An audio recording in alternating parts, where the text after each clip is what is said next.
the one thing that you can do to change your reality. You can motivate yourself by something other than disaster. The one thing meaning learn how to grow some food. Learn how to grow some food, learn how to work together, what do people in the garden do when they are weeding and planting and doing things like that? Oh, we chat, and we work out all the details of our life at that moment, and then we get together the next week and we work out all the details. And you get together the next week and realize how none of the stuff that you talked about the week before actually worked. Well, but again, by having that level of interaction, by having that level of trial and error, what in fact happens is that you create a dynamic of a synergistic reality where you begin to create together. Because you're creating with nature, you also begin to create with each other. There are added benefits that you cannot even begin to guess. Right. Community and nature. It's much more of a woo-woo world. Yes, the actualities of a one-on-one or several with nature is very alive and dynamic, and we can be talking about something and a certain bird will call out or the chickens will make a certain noise that's right on cue for what we were talking about. That's all just coincidence. There aren't any. Oh, who said that? Lots of... Did we say that? Many physical and non-physical beings have reiterated there are no coincidences. So when you're working with the plants and you're working with nature and you're working with other people, it can be serious fun. I'm not saying you don't sweat, but it can also be incredibly inspiring. It can be inspiring, too, because you really do pick up things from other people. It's like sharing recipes across the backyard fence or something. There is a shared goal, which is the nurture of self and family. There's a shared goal. Isn't the soccer game on now? It might be over by now, but yes. Well, it's about an hour, we think. Well, you spoke last week about... that we've been playing this game of that there's not enough and we have to kill or be killed because it's survival of the fittest. And all we need to do is shift the game over to one of caring and compassion, empathy, nurture. That's all we have to do? Well, you said that's all we have to do. You suggested, and we know that the doing of that... Well, we wouldn't trivialize it, though. No, because it's a huge movement. It's a huge step. However, that sense of growth and even some competitiveness can continue for a while because it's in a positive direction. In other words, you don't have to try to end all competition or all comparison immediately. We had someone at the farm stand yesterday, and they grow their garden, and we're talking about what I was growing that was new and what she was growing that was new, and we were giving each other ideas. There was a little competition there, but it was okay because we were spurring each other on. Oh, I want to try that. Oh, no, where do I get the seeds for that? In other words, there can be a transition from killing each other. It wouldn't be a dynamic of competition in that sort of way. Are you doing it to grow the best garden, or are you doing it to feed yourself? It kind of takes the competition out of it in that sort of way, and it becomes cooperation. Yes, but there's we know you still live in this world of competition and comparison, and you are a woman after all, and so if you're with another woman and there is what shall we say, an underlying dynamic of competitiveness? There is an often unquestioned and unrealized societal template of competition among women. Not so much when there's the women in the garden. Not to say that men do not compete, but they compete in a different way. Yes.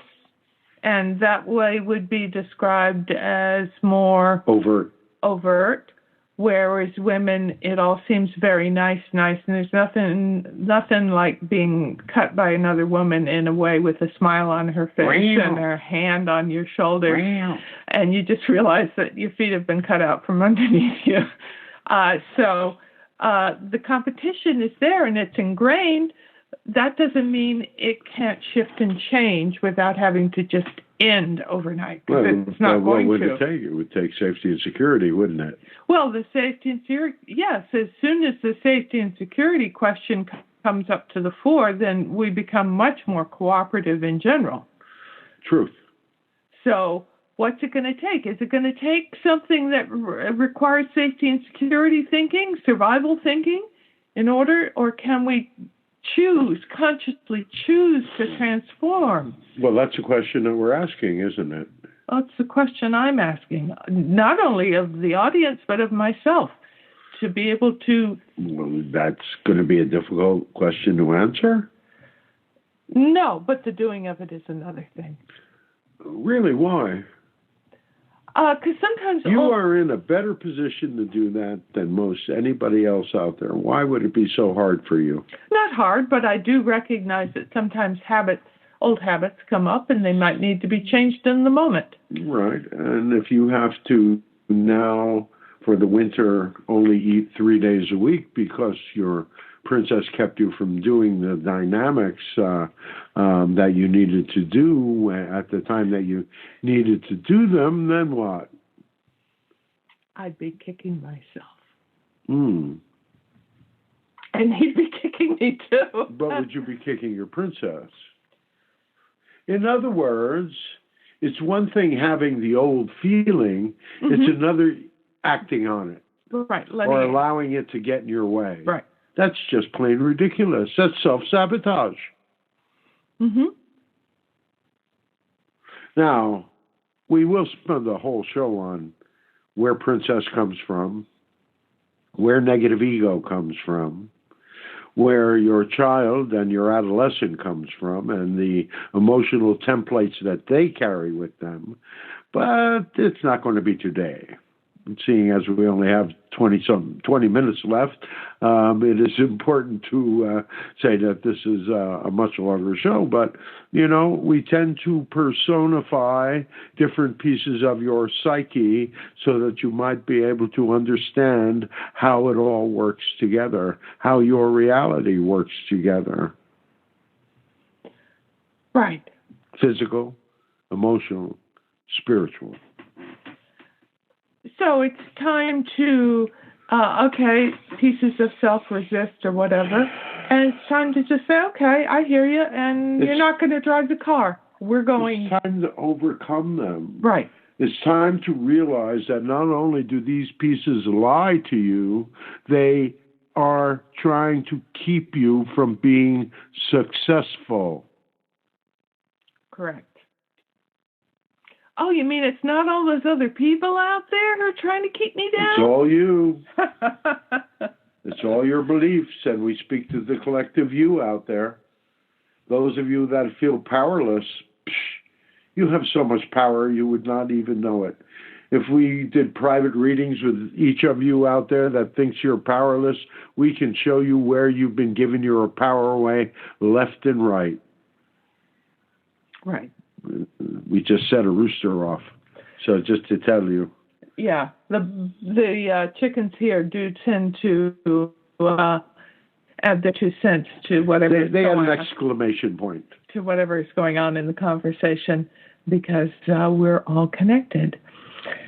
All right, so it's time to put a sign up at the farm stand and put out something in the newsletter about beginning to teach classes, beginning to teach people if they're interested in having food security in this area or just being able to grow healthier food for themselves. For yourself. This is a dynamic, and you can come here for a few days or a week or a month and begin to volunteer here on the farm, and we will teach you how to do it. We will teach you how to do it. And you can take that information and that knowledge, and you can teach others. And we all we, us, can begin to work together to affect some real change, to affect the dynamic of creating sustainable systems within our communities. Right. Because whereas the channel and I are not going to be around as long as many of the youngsters out there, you youngsters have a good long life ahead of you.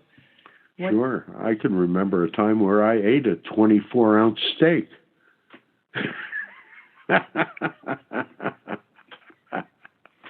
Well, yes, there's a whole discussion to be had there about food and consciousness and plants, etc. But that might be for another day, too. Well, why not take the opportunity to throw this out there?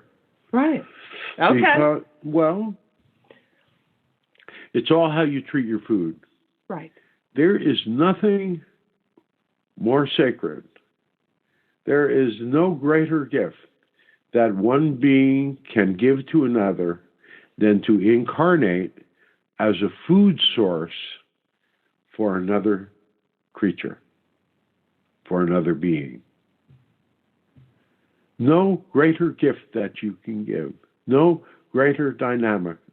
It is a situation of karmic repair that can transcend many of the negative dynamics. Now, it also requires you, as animal husbandry people, to treat these beings with respect and with care and with love. Mm-hmm.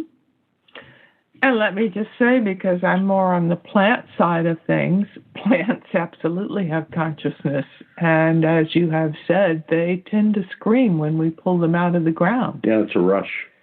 When we disconnect them from that mother energy to pull them out in order to eat them. But they also know they're part of this. Part of the cycle. Right.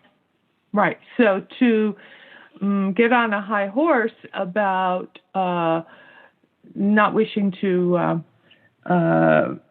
be unkind to consciousness, well, then you have to expand consciousness to what it truly is, which is more pervasive than we realize. Correct.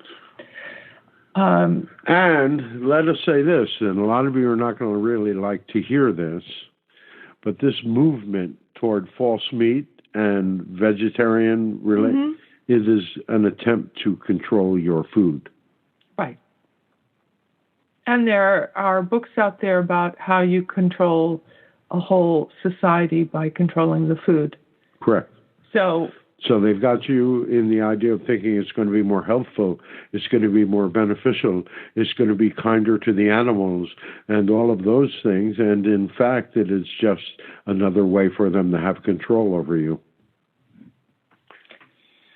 So the question comes back to one of slavery in a way, because slavery, in a way, a controlled population. That's a whole other subject too.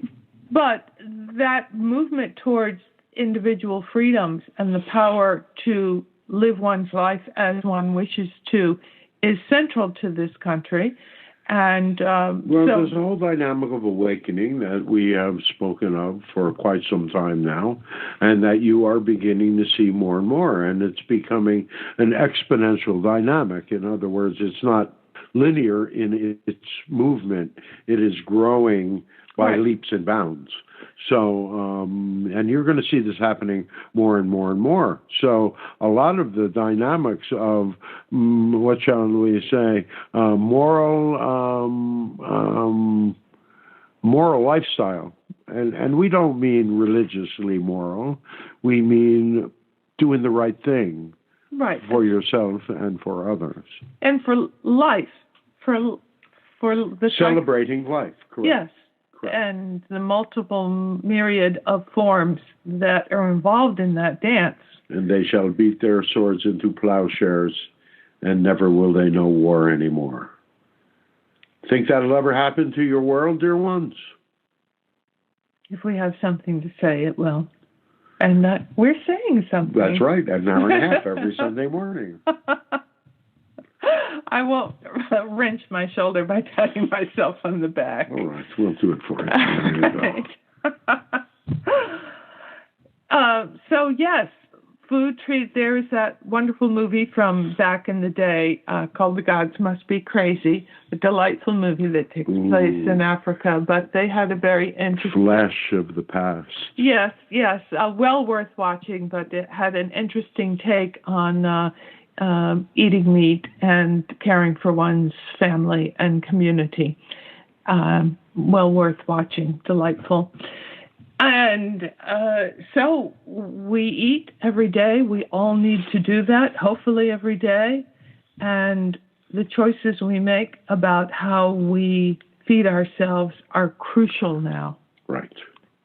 And becoming more so. And better to be aware so as to grow with more grace and ease than having things come from out of the blue and be slapped in the face. Well, because it's going to happen one way or the other. You know, you either mitigate the energy beforehand, or it's eventually going to, slap you up the side of the head. Right. Because our souls are here to give us those. That's another explanation. That is a little farther down the road. All right. Yeah. All right. All right. Because we'll have, we're trying to mix this up as far as the shows go, as far as pragmatism and dealing with your world in a pragmatic sort of way, dealing with the world in a metaphysical sort of way, and dealing with the world in a spiritual sort of way. So, and then learning to master the dynamic of emotion so that you might be able to create more cleanly what you wish without all of the dynamics of ambiguities that come up in your lives.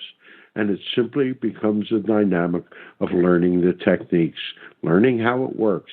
You have never been taught how it works. So many of you. But we'll keep saying it until you're sick of it. All right, dear ones. We love you all so very, very much. We are SOTU, and this has not been So Tuesday. This has been Healing the Rift, and we are happy to speak with you once a week through this venue. We are SOTU, and so until the next time we close, sending you peace, sending you happiness, sending you joy.